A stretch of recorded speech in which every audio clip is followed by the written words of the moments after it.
Guru kita Al-Habib Muhammad bin Salim Al-Attas menceritakan salah satu keistimewaan.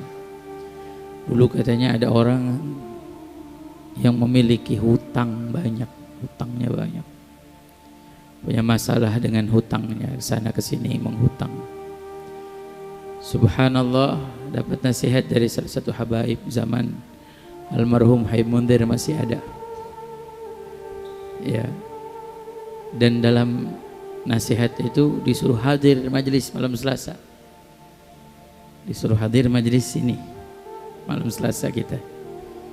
Subhanallah, pertama dia enggan untuk hadir, enggak mau hadir. Tapi lewat kebetulan dan dia hadir, nyempetin sekali hadir. Asyik dia hadir lagi, minggu depannya hadir lagi.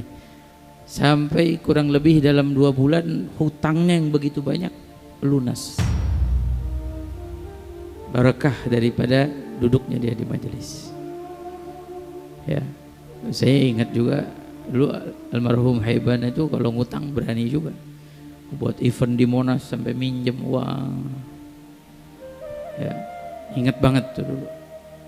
Subhanallah, mudah-mudahan kita juga semua yang punya hutang Allah kasih kemudahan biar bisa ngelunasin hutang-hutang kita semuanya. Amin ya robbal. Wajar orang kalau ngutang, wajar dalam hidup. Tapi yang nggak wajar tuh yang nggak mau bayar hutang, itu nggak wajar.